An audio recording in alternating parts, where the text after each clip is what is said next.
Hai adik-adik, kita akan membahas materi kita memainkan alat musik barat. Apa saja yang akan kita bahas dalam materi ini?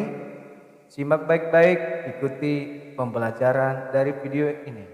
Memainkan alat musik barat, yang pertama sekali kita mengidentifikasi jenis alat musik, yang mana ada musik ritmik, musik melodis, musik harmonis. Kemudian sesudah kita mengenali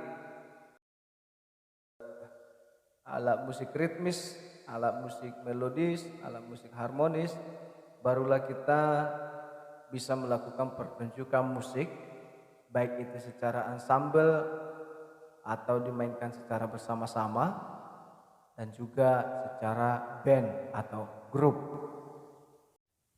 Melalui pembelajaran memainkan alat musik barat, adik-adik sekalian diharapkan dapat mengidentifikasi macam-macam instrumen musik. Memainkan macam-macam instrumen musik menurut kategorinya. Mempertunjukkan kemahiran memainkan alat musik barat.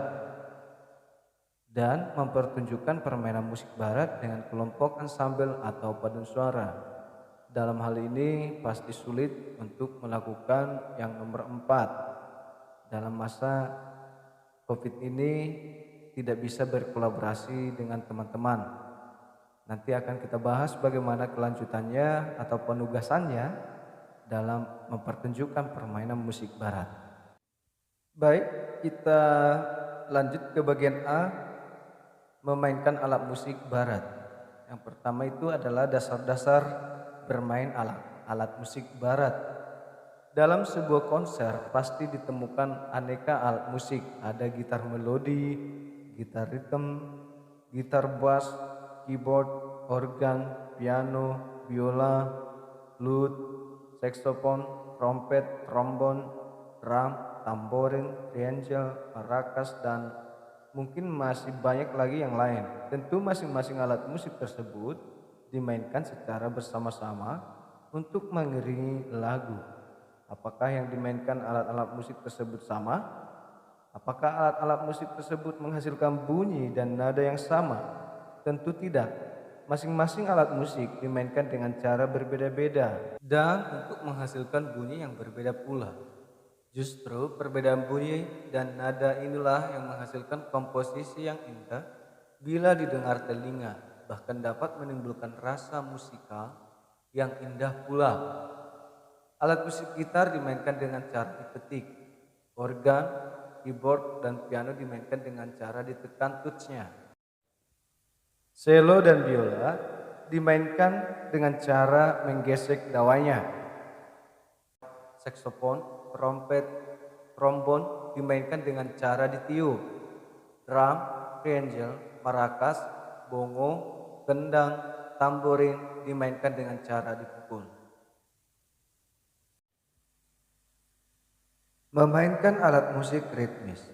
Alat musik ritmis adalah alat musik yang berfungsi sebagai pengiring melodi pokok. Musik ritmis juga sebagai pengatur irama. Biasanya alat musik ritmis tidak memiliki nada dan berfungsi sebagai pengiring lagu. Sebagai pengatur irama, alat musik ritmis haruslah dimainkan secara konsisten, terutama dalam menghidupkan suasana serta menjaga ritme dan tempo. B. Memainkan alat musik melodis. Memainkan alat musik melodis sama dengan membawakan lagu, karena alat musik melodis memang berfungsi untuk memainkan melodi utama lagu. Pemegang alat musik ini harus mampu dan terampil membawakan lagu sebagaimana penyanyi membawakan lagu itu dengan vokalnya. Ada dua teknik permainan alat musik melodis, yaitu teknik legato dan teknik staccato. Teknik legato adalah permainan alat musik melodi yang panjang-panjang sesuai harga not atau ketukan not. Pemain membunyikan nada tanpa jeda sampai pada permainan nada berikutnya. Teknik staccato. Teknik staccato adalah permainan alat musik dengan teknik terputus-putus. Setiap not dimainkan dengan durasi pendek-pendek.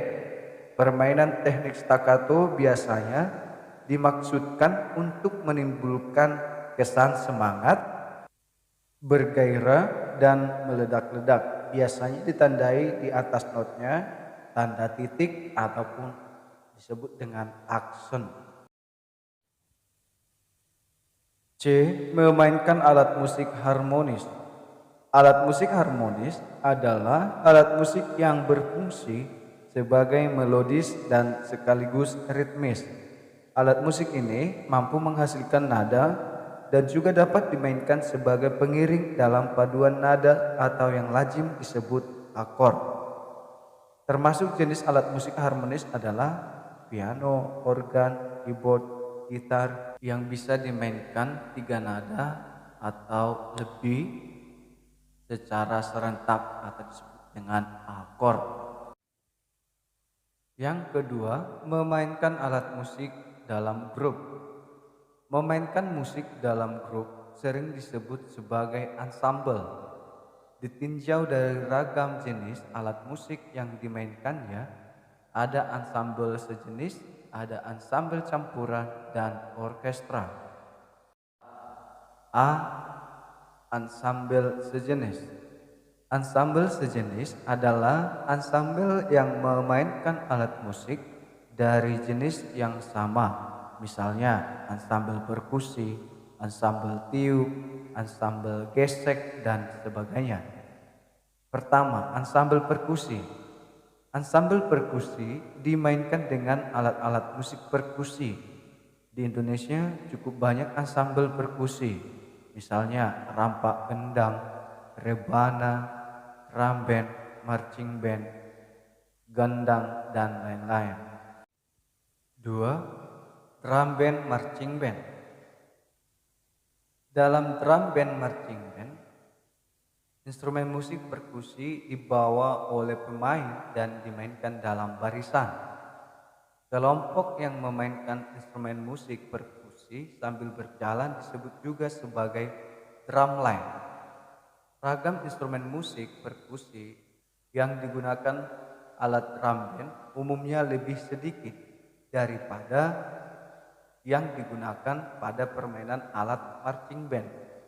Contoh instrumen ini antara lain snare drum, drum tenor string, drum bass, dan simbal. Pukulan-pukulan dasar pada pemain drum disebut basic stacking. Setiap pola pukulan di bawah ini sangat penting untuk dikuasai karena sangat berpengaruh pada permainan drum dan sangat banyak digunakan. Ensemble gesek. Ensemble gesek merupakan ensemble dengan kelompok alat musik gesek seperti violin, biola, cello, kontrabas. Biola adalah alat musik berdawai yang dimainkan dengan cara digesek. Biola memiliki 4 senar, yaitu G, D, A, E, yang disetel berbeda satu sama lain dengan interval sempurna kelima. Nada yang paling rendah adalah G. Alat musik yang termasuk keluarga biola adalah biola alto, cello, dan double bass atau kontrabas. Di antara keluarga biola di atas, biolalah yang memiliki nada yang tertinggi. Alat musik dawai yang lainnya, bass, secara teknis masuk ke dalam keluarga viol. Ensemble petik. Gitar ensemble petik. Gitar tentu yang dimainkan adalah gitar semua. Sebagaimana namanya, ensemble gitar menggunakan instrumen utama gitar. Banyak versi sejarah tentang gitar. Ada yang menyebut bahwa gitar berasal dari Timur Tengah dan Arab. Ada pula yang menyatakan bahwa gitar berasal dari Afrika. Silahkan pelajari sejarah gitar melalui sumber-sumber baik dari internet atau buku buku-buku perpustakaan. Lebih jelasnya, gitar yang kita kenal sekarang disebut sebagai gitar modern, terdiri atas gitar akustik dan gitar elektrik. Gitar akustik sering pula disebut sebagai gitar Spanyol karena dalam sejarahnya di Spanyol lah gitar bertransformasi menjadi guitarra morisca yang berfungsi sebagai pembawa melodi, gitarra latina untuk memainkan akord, menampilkan beberapa lagu dalam pegelaran musik barat. Tahap yang penting dalam merencanakan pegelaran musik adalah pelatihan. Pelatihan merupakan wahana untuk mengasah keterampilan sekaligus sebagai alat untuk mengukur kemajuan yang dicapai dalam tiap-tiap tahapnya. Tahap pelatihan ini bisa memakan waktu berhari-hari, bahkan berbulan-bulan hanya untuk menyajikan karya musik yang hanya beberapa jam saja. Ibarat seorang pelari cepat yang hanya akan berlomba lari 100 meter, tetapi ia berlatih lari berhari-hari sampai sejauh 1000 ataupun beribu-ribu meter. Oleh karena itu, jangan bosan untuk berlatih. Pemusik yang ahli pun harus tetap berlatih jika akan mementaskan karya-karyanya.